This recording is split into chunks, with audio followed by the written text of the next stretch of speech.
इस वीडियो के अंदर हम आपको 7 मार्च 2023 का 10वीं सामाजिक विज्ञान का एमपी बोर्ड का जो आपके set A, set B, set C और सेट डी जो चारों सेट होने वाले हैं उसके लिए एक ऐसा 100% रियल पेपर आपको बता रहे हैं जिससे आपके बहुत से प्रश्न बैठेंगे एग्जाम के अंदर। मोस्ट इंपोर्टेंट है, इसको छोड़ दिया तो आप बहुत बड़ी गलती कर दोगे। अगर आपको 75 आउट ऑफ 75 लाने हैं तो इस वीडियो को पूरा अंत तक देखना है, बिल्कुल भी स्किप नहीं करना है क्योंकि ये पेपर सच्ची में बहुत ज्यादा इंपॉर्टेंट है। और अगर आप ये पेपर कर लोगे और फिर एग्जाम बाद वापस इस वीडियो पर आओगे और कमेंट करके बताओगे कि सर आपने जो जो बताया वही क्वेश्चन हमारे एग्जाम में आए, उसमें से बहुत से रिलेटेड क्वेश्चन भी थे और बहुत से डायरेक्ट क्वेश्चन भी आ गए। कोई भी सेट हो आप सबके लिए बहुत ज्यादा जरूरी है। अगर आपकी तैयारी पूरी है तो भी इस वीडियो को देखो क्योंकि ये जो पेपर आपको बता रहे हैं ये अल्टीमेट पेपर है। ये आपके एग्जाम के अंदर आपके नंबर को बढ़ा देगा। रिवीजन के तौर पर ही वीडियो को देख लो, पर वीडियो को जरूर 1 से 2 बार देखो। 2 से 3 बार देख लोगे तो पूरा याद हो जाएगा। अगर आपको याद नहीं होता है तो 2 से 3 बार वीडियो को देखो, याद हो जाएगा। 2x पे देख लो, ठीक है। पहले 1x पे देख लो ताकि आपको सब चीजें याद हो जाए धीरे धीरे। फिर 2x पे देख लो तो आपका रिवीजन फटाफट फटाफट हो जाएगा। तो 2 3 बार जब वीडियो को देखोगे तो पक्का याद हो जाएगा। तो चलते हैं पेपर की तरफ। वो पेपर बिल्कुल भी छोड़ना नहीं है ना। और फिर कमेंट करके बताना एग्जाम बाद कि सर कितने कितने क्वेश्चन हमारे आए। तो देखें आप, सबसे पहले आपको खंड अ दे रखा है। मोस्ट इंपोर्टेंट है, बहुविकल्पी प्रश्न आपको दे रखे हैं, ऑब्जेक्टिव टाइप क्वेश्चन एमसीक्यूज। तो ये सारे के सारे मोस्ट इंपोर्टेंट है, याद करते हुए चलना है साथ ही में। तो देखिए गांधी इरविन समझौता कब हुआ। तो गांधी और लॉर्ड इरविन के बीच में एक समझौता हुआ था। ठीक है, गांधी और लॉर्ड इरविन के बीच में एक समझौता हुआ था जिसके अंदर गांधी जी ने मांग रखी थी कि जो हमारे जो अहिंसा के जो राजनेता हैं, ठीक है, जिन्होंने हिंसा करी है उनको तो आप फांसी की सजा दे दो, पर अहिंसा वाले जो है जिन्होंने कुछ भी बम बम बाजी नहीं करी है तो उनको सबको छोड़ दिया जाए। तो ऐसे इन्होंने कुछ समझौते किए थे। उसी को गांधी इरविन समझौता कहा जाता है, लॉर्ड इरविन के बीच में हुआ था। महात्मा गांधी और लॉर्ड इरविन के बीच में। तो 5 मार्च 1931 को, वो आपको थोड़ा सा रेफरेंस भी देते हुए चल रहे हैं ताकि आपको और अच्छे से याद हो जाए। 5 मार्च 1931 को क्या हुआ, तो गांधी इरविन समझौता हुआ। गांधी इरविन समझौता कब हुआ, तो 5 मार्च 1931 को। याद हो जाएगा, साथ में हम इतनी बार रिपीट कर रहे हैं हम। दूसरा देखिए आप, हिंद स्वराज पुस्तक के लेखक कौन है। स्वराज की परिभाषा भी दी थी महात्मा गांधी जी ने और हिंद स्वराज पुस्तक भी महात्मा गांधी ने लिखी है। ठीक है, हिंद स्वराज पुस्तक किसने लिखी है, महात्मा गांधी ने लिखी है। ठीक है ना। विश्वव्यापी आर्थिक मंदी की शुरुआत कब हुई। विश्व के अंदर एक साथ जब आर्थिक मंदी आई थी वो कब आई थी, 1929 में।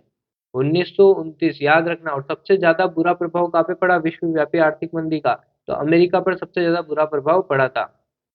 भारत का पहला लोहा एवं इस्पात संयंत्र, मोस्ट मोस्ट मोस्ट है ये। ठीक है, चारों सेक्शन मतलब चारों स्टेट के अंदर आपके रिपीट हो सकता है। भारत का पहला लोहा इस्पात और संयंत्र कहाँ पे है, तो जमशेदपुर में है। कहाँ पे है, जमशेदपुर में है। और पहली कपड़ा मिल मुंबई में लगाई गई। ठीक है, पहली कपड़ा मिल मुंबई में लगाई और पहला लोहा एवं इस्पात संयंत्र जमशेदपुर में है। ठीक है। बंगाल गजट पत्रिका का संपादन किसने किया। जो बंगाल गजट पत्रिका थी इसका संपादन किसने किया, तो राजा राम मोहन राय ने किया था। किसने किया था, राजा राम मोहन राय। भारत में कौन सी दलीय व्यवस्था है, तो आप सबको पता है 2 दल तो रहते नहीं भारत में, गठबंधन भी है ही नहीं, एक दलीय भी नहीं है, तो बहुदलीय व्यवस्था, अलग अलग दल के लोग रहते हैं। ठीक है, जो नेता रहते हैं। तो भारत में बहुदलीय व्यवस्था है, अ ऑप्शन राइट हो जाएगा। अगला देखिए आप, सामाजिक विभाजन अधिकांश आधारित होता है। सामाजिक विभाजन किस पर आधारित होता है, क्या मृत्यु पर आधारित होता है, वंश पर आधारित होता है, परिवार पर नहीं, जन्म पर आधारित होता है। किस पर होता है, जन्म पर। अगला देखिए आप, कम्युनिस्ट पार्टी की क्या विशेषता है, तो सामाजिक असमानता नहीं, आर्थिक असमानता भी नहीं होता है, राजतंत्र का समर्थन भी नहीं होता है, आर्थिक सुधार अपनाती है पर राजनीतिक सत्ता पर एकाधिकार बनाए रखती है। एक तो आर्थिक सुधार को अपनाती है कम्युनिस्ट पार्टी, और जो राजनीतिक सत्ता है उस पर अपना केवल अपना ही अधिकार बनाए रखती है, यानी एकाधिकार बनाए रखती है। उसी को कम्युनिस्ट पार्टी कहते हैं। तो ये इसकी विशेषता भी होती है। तो ब इसमें राइट हो जाएगा। अगला देखें, उपभोक्ता शोषण का मूल कारण है। उपभोक्ताओं का शोषण किया जाता है, ये कैसे किस वजह से किया जाता है, अशिक्षा के कारण। जो उपभोक्ता है उनमें शिक्षा की कमी होती है, इसके कारण उनका शोषण आसानी से कर लिया जाता है। ग्रामीण क्षेत्रों में कर्ज की आवश्यकता मुख्यतः किस लिए होती है, तो ग्रामीण क्षेत्रों के अंदर जो ग्राम में जो लोग रहते हैं, किसान वगैरह रहते हैं, उनको कर्ज की आवश्यकता क्यों पड़ जाती है, तो वो होती है फसल उद्योगों के लिए। किसके लिए, फसल उद्योगों के लिए। आगे देखिए, एल्यूमिनियम प्रगलन उद्योग निम्न में से किस कच्चे माल का प्रयोग करता है। जो एल्यूमिनियम प्रगलन उद्योग है वो बॉक्साइड का कच्चे माल के रूप में प्रयोग करता है। ठीक है ना, बॉक्साइड याद रखना। निम्न में से कौन सी विभिन्न देशों के बीच परस्पर संबंध और त्रिव एकीकरण की प्रक्रिया, त्रिव एकीकरण और संबंध बढ़ाने की प्रक्रिया, वैश्वीकरण, वैश्वीकरण। ठीक है, पूरे विश्व से जोड़ना, वैश्वीकरण। आगे देखें आप, मोस्ट इंपोर्टेंट रिक्त स्थान है, ये उत्तरमाला भी दे रखी है ऑब्जेक्टिव की, तो ये भी देख सकते हो आप। बाकी आप देखें, ये रिक्त स्थान देखें आप, रिक्त स्थान की पूर्ति कीजिए, सारे मोस्ट इंपोर्टेंट है, एक भी प्रश्न नहीं छोड़ना है आपको। भारतीय निर्माताओं द्वारा बनाए गए विज्ञापन खालिस्तान के राष्ट्रवादी संदेश के वाहक बन गए। किसके? स्वदेशी के। किसके? तो भारतीय निर्माताओं द्वारा बनाए गए विज्ञापन स्वदेशी के राष्ट्रवादी संदेश के वाहक बन गए थे। भारत से विदेशों को भेजे जाने वाले श्रमिक खालिस्तान के नाम से जाने जाते थे। किस नाम से जाने जाते थे? तो गिरमिटिया। भारत से जो विदेश भेजे जाते थे, वो श्रमिक जो थे, काम करने वाले जो थे, मजदूर जो थे, उनको गिरमिटिया कहा जाता था। क्या कहा जाता था? गिरमिटिया। दो तीन बार इसलिए रिपीट कर रहा हूँ ताकि आपको याद भी हो जाए एक ही बार में। धर्म को राजनीति से कभी अलग नहीं किया जा सकता, ये शब्द किसके थे भैया? तो ये महात्मा गांधी के थे। महात्मा गांधी ने क्या कहा? धर्म और राजनीति दोनों एक ही है, इनको कभी भी अलग नहीं किया जा सकता। ना ही राजनीति को धर्म से अलग कर सकते हो, ना ही धर्म को राजनीति से अलग कर सकते हो। चौथा देखिए, औसत आय को खालिस्तान आय भी कहते हैं। तो आप सबको पता है औसत आय को क्या कहते हैं? प्रति व्यक्ति आय भी कहते हैं। क्या कहते हैं? प्रति व्यक्ति आय। ठीक है, प्रति व्यक्ति आय। आगे देखिए, भारत में करेंसी नोट खालिस्तान कौन जारी करता है? तो आप सबको पता है भारतीय रिजर्व बैंक। भारतीय रिजर्व बैंक ही आपके करेंसी नोट को जारी करता है, और भारतीय रिजर्व बैंक भारत का सबसे बड़ा बैंक है, ये भी याद रख लेना। आगे देखिए, यहाँ भारत में प्रतिवर्ष खालिस्तान को राष्ट्रीय उपभोक्ता दिवस मनाया जाता है। तो कब मनाया जाता है राष्ट्रीय उपभोक्ता दिवस? तो 24 दिसंबर। 24 दिसंबर को याद रखें, भारत में प्रतिवर्ष 24 दिसंबर को राष्ट्रीय उपभोक्ता दिवस मनाया जाता है। आगे देखें आप, अति लघुत्रात्मक आपको प्रश्न दे रखे हैं। 1880 के दशक में उच्च जाति की नारियों की दयनीय दशा के बारे में लिखने वाली राष्ट्र महाराष्ट्र की दो महिलाओं के नाम आपको बताने हैं कि 1880 के दशक में जो उच्च जाति की नारियों की दयनीय दशा के बारे में किन्होंने लिखा था? तो दो नाम है महाराष्ट्र की जो महिलाएं थी, ताराबाई शिंदे और पंडिता रमाबाई। ताराबाई शिंदे और पंडिता रमाबाई, याद रखें, ताराबाई शिंदे और पंडिता रमाबाई ने 1880 के दशक में उच्च जाति की नारियों की दयनीय दशा के बारे में लिखा था, और ये महाराष्ट्र की रहने वाली महिलाएं थी। दूसरा देखें, प्रथम विश्व युद्ध पहला आधुनिक औद्योगिक युद्ध था। कोई एक कारण लिखे कि प्रथम विश्व युद्ध जो था, वो आपका पहला आधुनिक युग था। ठीक है, आधुनिक औद्योगिक युद्ध था। तो देखिए आप, प्रथम विश्व युद्ध पहला आधुनिक औद्योगिक युद्ध था, क्योंकि इसमें विश्व के सबसे अग्रणी औद्योगिक राष्ट्र एक दूसरे के विरुद्ध संघर्षरत थे। ठीक है, जो सबसे ज्यादा औद्योगिक रूप से विकसित थे, वह राष्ट्र एक दूसरे के विरुद्ध में थे। तो इसलिए इसको क्या कहा जाता है? प्रथम विश्व युद्ध को पहला आधुनिक औद्योगिक युद्ध। ठीक है, आगे देखिए हम, आदि औद्योगिकरण क्या है? आदि औद्योगिकरण से आप क्या समझते हो? तो आदि औद्योगिकरण से आशय ये है कि औद्योगिकरण से पहले बाजार के लिए उत्पाद कारखानों के स्थान पर घरों में हाथों से बनाए जाते थे। आदि औद्योगिकरण का मतलब क्या है? कि औद्योगिकरण से पहले, यानी उद्योग का जो स्टार्ट हुआ था, आपके उद्योग की जो क्रांति आई थी, उससे पहले जो बाजार के लिए जो उत्पाद बनता था, वो कारखानों की बजाय कहाँ पे बनता था? घरों में ही बन के हाथों से बनकर आता था। फिर अब तो कारखाने लग गए, ठीक है, उद्योग लगने लग गए। आगे देखें, जूट का क्या उपयोग है? तो जूट का क्या उपयोग है? तो जूट का प्रयोग किस लिए किया जाता है? बोरियां बनाने में, चटाई बनाने में, रस्सी, तंतु, धागे, गलीचे व दूसरी दस्तकारी वस्तुएं बनाने में किया जाता है जूट का प्रयोग। आपके अनुसार बाढ़ रोकने का कोई एक उपाय बताएं। पूछा जाता है बार बार, बाढ़ रोकने का एक उपाय क्या हो सकता है? बांध बनाकर बाढ़ों को रोका जा सकता है, बांध बना दिए जाएं। व्यापार किसे कहते हैं? राज्यों व देशों के व्यक्तियों के बीच में वस्तुओं का आदान प्रदान व्यापार कहलाता है। राज्यों, देशों और व्यक्तियों के बीच में अगर एक वस्तु से दूसरी वस्तु का आदान प्रदान हो रहा है, मूल्यों का आदान प्रदान हो रहा है, तो उसी को व्यापार कहा जाता है। क्षेत्रीय दल क्या है? देखें, क्षेत्रीय दल क्या है? सारे प्रश्न पढ़ने जरूरी है। तो संघीय इकाइयों में से सिर्फ एक इकाई में अस्तित्व रखने वाली राजनीतिक दल को क्षेत्रीय दल कहा जाता है। ठीक है, आठवां देखें आप, लोकतंत्र के दो लाभ बहुत बार पूछा जाता है, लोकतंत्र के दो लाभ बताएं। तो उत्तरदायी लोकतंत्र और वैध शासन व्यवस्था। उत्तरदायी लोकतंत्र और वैध शासन व्यवस्था। लोकतंत्र की दो चुनौतियां। लोकतंत्र की दो चुनौतियां कौन कौन सी हो सकती है? तो लोकतंत्र के विस्तार की चुनौती, की लोकतंत्र उसको विस्तार करना उसका उसकी चुनौती है, और उसको मजबूत करने की कि उसमें घपला उपला ना हो जाए। ठीक है, सकल घरेलू उत्पाद किसे कहते हैं? तो एक वर्ष में तीनों क्षेत्रों को के उत्पाद के योगफल को देश का सकल घरेलू उत्पाद कहा जाता है। ये उत्पादित सभी अंतिम वस्तुओं व सेवाओं का मौद्रिक मूल्य होता है जिसको जीडीपी भी कहा जाता है, ग्रॉस डोमेस्टिक प्रोडक्ट। तृतीय क्षेत्र से आप क्या समझते हैं? तृतीय क्षेत्र में विभिन्न गतिविधियां वस्तु बाजार सेवाओं का सृजन करती है, इसलिए इसे सेवा क्षेत्र भी कहा जाता है। इसमें क्या आता है? शिक्षा भी इसी के अंदर आती है, ठीक है, डॉक्टर का जो काम है वो भी इसी के अंदर आता है। ये सब सेवा क्षेत्र, व्यापार, तो ये सब इसी के अंदर आते हैं तृतीय क्षेत्र के अंदर। मानव विकास रिपोर्ट किसके द्वारा प्रकाशित की जाती है?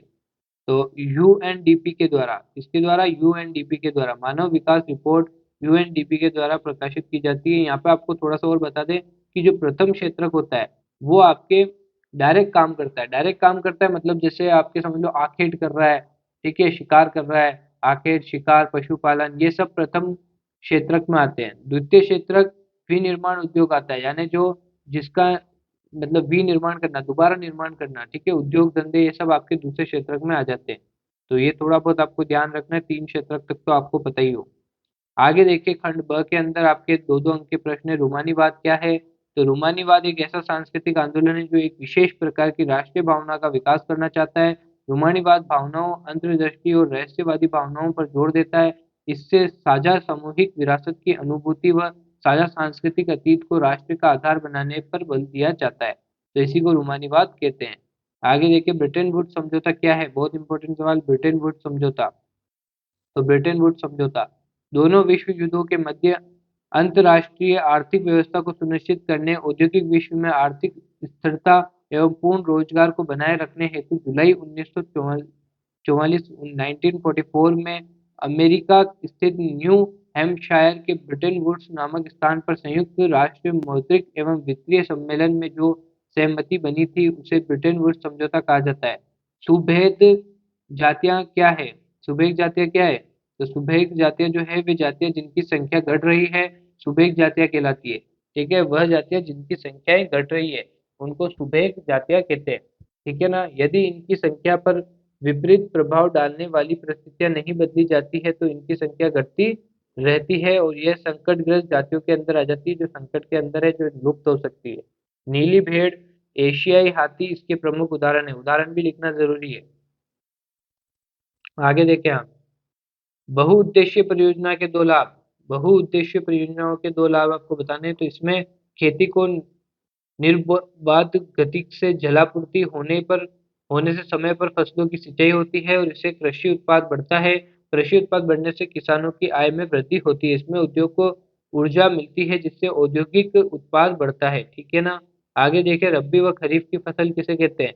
रबी की फसल जिन फसलों की बुवाई जो होती है अक्टूबर से दिसंबर के मध्य होती है और जिन्हें अप्रैल से जून के मध्य में काट लिया जाता है, रबी की फसल कहलाती है। जैसे गेहूं, जौ, चना, मटर, सरसों प्रमुख रबी की फसलें। खरीफ की फसल देखो आप, जो फसलें मानसून के आगमन के साथ ही जून जुलाई के महीने में बोई जाती है और सितंबर से अक्टूबर माह में काटी जाती है, खरीफ की फसल कहलाती है। प्रमुख खरीफ की फसलें चावल, मक्का, ज्वार, बाजरा, दालें आदि। आगे देखिए स्थानीय व अंतर्राष्ट्रीय व्यापार में क्या अंतर है? तो जब व्यापार एक देश के शहरों, कस्बों और गांवों में होता है तो उसे स्थानीय व्यापार कहते हैं, यानी एक ही स्थान में व्यापार हो रहा है। लेकिन जब व्यापार एक देश से दूसरे देश के से वस्तुओं व मुद्रा के माध्यम से होता है तो उसे अंतर्राष्ट्रीय व्यापार कहा जाता है। ठीक है ना? लोकतंत्र में सत्ता की साझेदारी क्यों आवश्यक है? लोकतंत्र में सत्ता की साझेदारी क्यों आवश्यक है? तो लोकतंत्र में राजनीतिक हिंसा व राजनीतिक अस्थिरता से बचने व राजनीतिक व्यवस्था के स्थायित्व हेतु सत्ता की साझेदारी आवश्यक है। दूसरा, लोकतंत्र में सभी समूह सत्ता की भागीदारी के माध्यम से शासन व्यवस्था से जुड़े हो रहते हैं जिससे कार्यकुशलता बनी रहती है। आगे देखिए किस प्रकार सामाजिक अंतरों से लोकतंत्र सुदृढ़ होता है? तो लोकतंत्र में सामाजिक अंतरों की राजनीतिक अभिव्यक्ति एक सामान्य बात है। इसी से विभिन्न जो छोटे सामाजिक समूह अपनी जरूरतों पेशानियों की को जाहिर कर सरकार का ध्यान अपनी तरफ खींचता है। सामाजिक अंतरों की यह अभिव्यक्ति ऐसे अंतरों के बीच संतुलन पैदा कर लोकतंत्र को सुदृढ़ करती है। दबाव समूह और आंदोलन में अंतर बताइए। तो दबाव समूह का संगठन मजबूत होता है जबकि आंदोलन संगठन ढीला ढाला होता है। दबाव समूह में फैसले औपचारिक ढंग से लिए जाते हैं जबकि आंदोलन में अनौपचारिक ढंग से लिए जाते हैं। दबाव समूह में फैसले आंदोलन के फैसलों की तुलना में कम लचीले होते हैं। आंदोलन जनता की स्वतः स्वतःस्फूर्त भागीदारी पर निर्भर करता है, जबकि दबाव समूह नहीं। आगे देखें आप, आर्थिक विकास क्या है? अच्छा प्रश्न है। प्रति व्यक्ति आय व राष्ट्रीय आय की परिभाषा भी देनी है। तो देखिए आप, आर्थिक विकास का अभिप्राय लोगों के जीवन को पहले से बेहतर बनाना। प्रति व्यक्ति आय राष्ट्रीय आय को कुल जनसंख्या से भाग देने पर प्राप्त आय को प्रति व्यक्ति आय कहते हैं। कि जैसे राष्ट्र की जो भी कुल आय है उसको कुल जनसंख्या में भाग दे दो तो आपको प्रति व्यक्ति आय मिल जाएगी। ठीक है ना।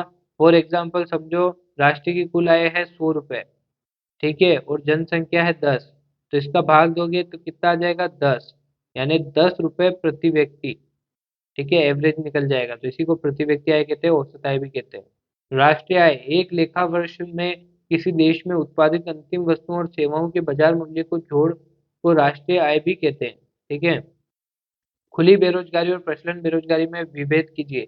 खुली बेरोजगारी में व्यक्ति पूरी तरह से बेरोजगार रहते हैं, जबकि प्रचलन बेरोजगारी में व्यक्ति रोजगार पर तो लगे होते हैं किंतु उत्पाद में उनका कोई योगदान नहीं होता है।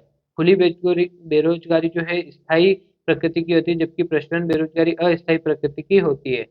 इसको अंतर को आप हमेशा ऐसे लिखें। ठीक है, खुली बेरोजगारी और प्रचलन बेरोजगारी ऐसे बना के। मुद्रा आवश्यकताओं के दोहरे संयोग की आवश्यकता को समाप्त कर देती व्याख्या कीजिए। तो मुद्रा द्वारा सभी वस्तुओं तथा सेवाओं के विनिमय दर निर्धारित होती है, अतः कोई भी व्यक्ति अपनी वस्तु बेचकर मुद्रा प्राप्त कर उस मुद्रा से अन्य आवश्यक वस्तु क्रय कर सकता है। इसी प्रकार मुद्रा आवश्यकताओं के दोहरे संयोग की आवश्यकता को समाप्त कर देती है। उपभोक्ता अपनी एकजुटता का प्रदर्शन कैसे करते हैं? उपभोक्ता अपनी एकजुटता का प्रदर्शन कई प्रकार से कर सकता है। वे किसी उपभोक्ता संगठन का निर्माण करके अपने अधिकारों के लिए लड़ सकते हैं। वे अन्य उपभोक्ताओं को जागरूक बना सकते हैं। वे किसी उत्पाद या कंपनी के खिलाफ भी एकजुट होकर प्रदर्शन कर सकते हैं। वे पहले से चल रहे उपभोक्ता संगठनों से भी जुड़ सकते हैं। ठीक है, उदारवादी राष्ट्रवाद की विशेषताएं बताइए।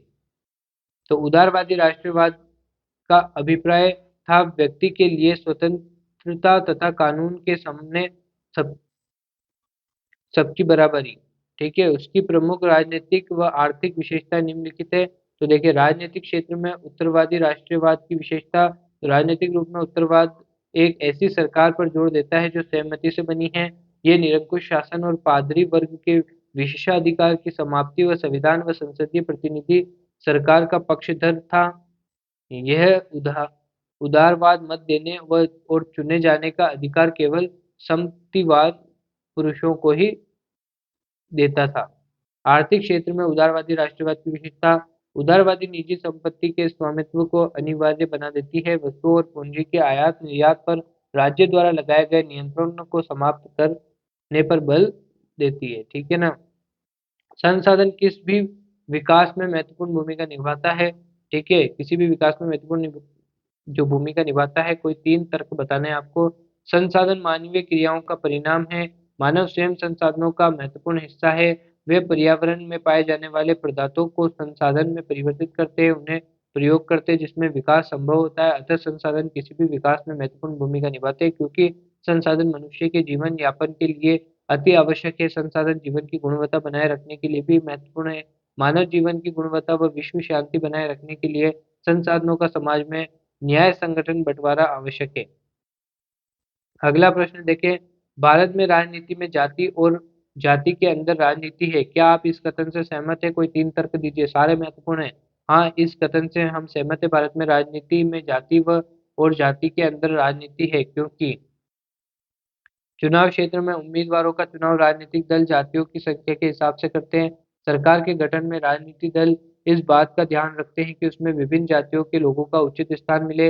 भारत में जाति के अंदर भी राजनीति पाई जाती है, क्योंकि इस देश के किसी भी एक संसदीय चुनाव क्षेत्र में किसी एक जाति के लोगों का बहुमत नहीं है। दूसरे कोई भी पार्टी किसी एक जाति के लोगों का वोट हासिल नहीं कर सकती। एक ही जाति के लोग अक्सर अलग अलग पार्टियां को वोट भी देते हैं। वैश्वीकरण से आप क्या समझते हैं? इस संभव बनाने वाले कारक बताइए। इसे संभव बनाने वाले कारक भी बताने हैं। वैश्वीकरण का अर्थ विभिन्न देशों के बीच परस्पर संबंध व तीव्र एकीकरण की प्रक्रिया वैश्वीकरण है। इसमें विश्व के विभिन्न देशों के बाजार एक बाजार के समान कार्य करते हैं। वैश्वीकरण को संभव बनाने का के कारक हैं। तो देखें, इसके कारक निम्नलिखित हैं। सूचना प्रौद्योगिकी का विकास। सूचना प्रौद्योगिकी के तहत दूरसंचार, कंप्यूटर, इंटरनेट आदि की सहायता से संपूर्ण विश्व में सरलता से संपर्क किया जा सकता है एवं व्यापार किया जा सकता है, जिससे वैश्वीकरण की गति तीव्र हुई है।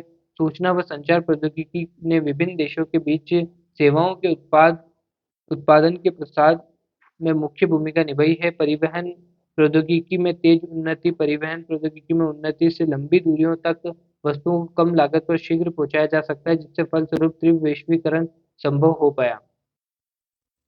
आगे देखें आप खंड द है जो आपका लास्ट खंड है, तो इसको भी आप देख लें। विभिन्न राजनीतिक नेता पृथक निर्वाचिका के सवाल पर क्यों बटे हुए हैं? तो ये सारे बड़े बड़े क्वेश्चन है आपके निबंधात्मक। तो देखें आप, पृथक निर्वाचिका के प्रथम प्रश्न पर राजनीतिक नेताओं का बटा होना, ठीक है। भावी विधान सभाओं में प्रतिनिधित्व के प्रश्न पर राजनीतिक नेताओं में तीव्र मतभेद है। मुस्लिम नेता तथा पिछड़े हुए वर्गों के नेता पृथक निर्वाचिका के समर्थक थे, परंतु हिंदू महासभा कांग्रेस में के नेता पृथक निर्वाचिका के विरुद्ध थे। आगे देखें, मुस्लिम लीग के नेताओं द्वारा पृथक निर्वाचन का समर्थन। मुस्लिम लीग ने नेताओं की मान्यता थी कि भारतीय मुसलमान सामाजिक, आर्थिक, शैक्षणिक, राजनीतिक क्षेत्रों में पिछड़े हुए हैं, अतः उनके राजनीतिक हितों की रक्षा उद्देश्य से पृथक निर्वाचिका की व्यवस्था बनाए रखी जाए। उनके मुस्लिम नेता भारत में अल्पसंख्यकों के रूप में मुसलमानों की स्थिति को लेकर चिंतित थे। उनको भय था कि बहुसंख्यक हिंदुओं का वर्चस्व स्थापित होने पर उनकी संस्कृति और पहचान नष्ट हो जाएगी। मोहम्मद अली जिन्ना, मोहम्मद इकबाल आदि मुसलमानों की मांग का नेतृत्व कर रहे थे।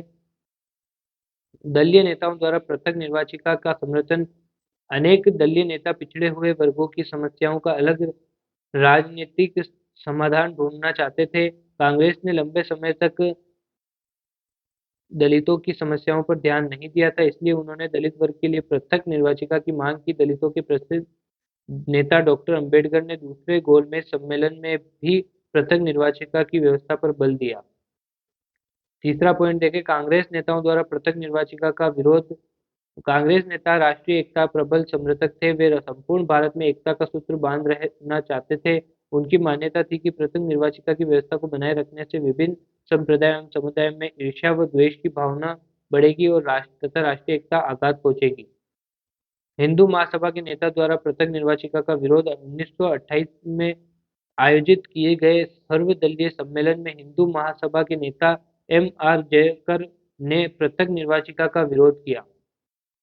अथवा का प्रश्न भी पढ़ना है आपको साथ में, तो देखिए आप, शहरों में चलकर असहयोग आंदोलन किस प्रकार देहात में भी फैल गया? तो देखें, देहात ग्रामीण क्षेत्रों में असहयोग आंदोलन का फैलना। शहरों में चलकर असहयोग आंदोलन देहात में फैल गया। युद्ध के बाद देश के विभिन्न भागों के चले किसान आदिवासियों के संघर्ष भी इसी आंदोलन में समा गए।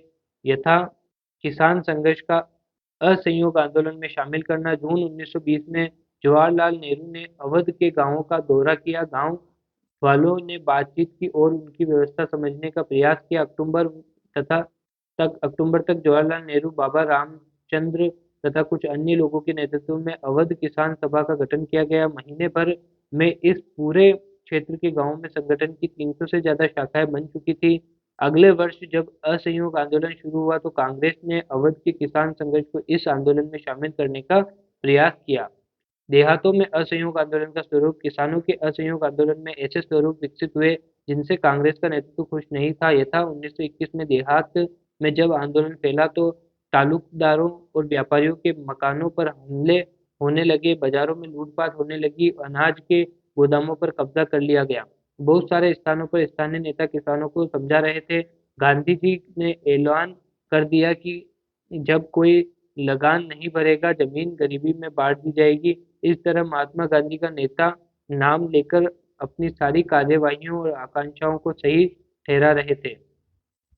आदिवासी किसान ने महात्मा गांधी के संदेश व स्वराज के विचार कुछ और ही मतलब निकाला। 1920 के दशक की शुरुआत वह गुरु गुरिल्ला आंदोलन, ठीक है, गुरिल्ला आंदोलन। गुडेम विद्रोहियों ने पुलिस थानों पर हमले किए, ब्रिटिश अधिकारियों को मारने की कोशिश की गई और स्वराज प्राप्ति के लिए गुरिल्ला युद्ध चलते रहे। आगे देखिए, संघवाद क्या है, इसकी प्रमुख विशेषता। तो संघवाद या संघीय शासन व्यवस्था क्या है? तो देखिए, संघीय शासन व्यवस्था में सर्वोच्च सत्ता केंद्रीय प्राधिकार और उसकी विभिन्न आंशिक इकाइयों के बीच बढ़ जाती है। इसमें आमतौर पर दो स्तर पर सरकारें होती है। इसमें एक सरकार पूरे देश के लिए होती है जिसमें राष्ट्रीय महत्व के विषय होते हैं। दूसरे स्तर पर राज्य या प्रांतों की सरकार होती है जो स्थानीय महत्व के विषयों के कामकाज को देखती है। सत्ता के इन दोनों स्तर की सरकारों अपने-अपने स्तर पर स्वतंत्र कार्य करती है। संघीय शासन व्यवस्था संघवाद की विशेषता। संघवाद की प्रमुख विशेषता निम्नलिखित है। सरकार के 2 स्तर हैं। संघीय शासन व्यवस्था में सरकार 2 या अधिक स्तरों वाली है। अलग-अलग अधिकार क्षेत्र। संघीय शासन व्यवस्था में अलग-अलग स्तर की सरकारें एक ही नागरिक समूह पर शासन करती है, लेकिन कानून बनाने, कर वसूलने और प्रशासन का उनका अपना अधिकार क्षेत्र होता है। संवैधानिक मान्यता। विभिन्न स्तर की सरकारें के विभिन्न क्षेत्र संविधान में स्पष्ट रूप से वर्णित है, इसलिए संघीय शासन व्यवस्था में संविधान सरकार के हर स्तर के अस्तित्व और उनकी शक्तियों व अधिकारों की गारंटी व सुरक्षा देता है। केंद्रीय सरकारों प्रांतों की सरकारों को कुछ खास करने का आदेश नहीं दे सकती। राज्य सरकारें अपने कार्यों के लिए केंद्रीय सरकार के प्रति जवाबदेह नहीं होती है। वे ये दोनों ही सरकारें अपने-अपने स्तर पर लोगों के प्रति जवाबदेह होती है। मौलिक प्रावधान। संघीय शासन व्यवस्था में संविधान के मौलिक प्रावधानों को किसी एक स्तर की सरकार अकेले नहीं बदल सकती। ऐसे बदलाव दोनों स्तर की सरकारों की सहमति से ही हो सकते हैं। न्यायालय की सर्वोच्चता। संघीय शासन व्यवस्था में न्यायालयों की संविधान तथा विभिन्न स्तर की सरकारों और अधिकारों की व्याख्या करने का अधिकार होता है। इन सरकारों के बीच अधिकारों को लेकर उठने वाले विवादों से निपटने में सर्वोच्च न्यायालय न्यायिक भूमिका निभाता है।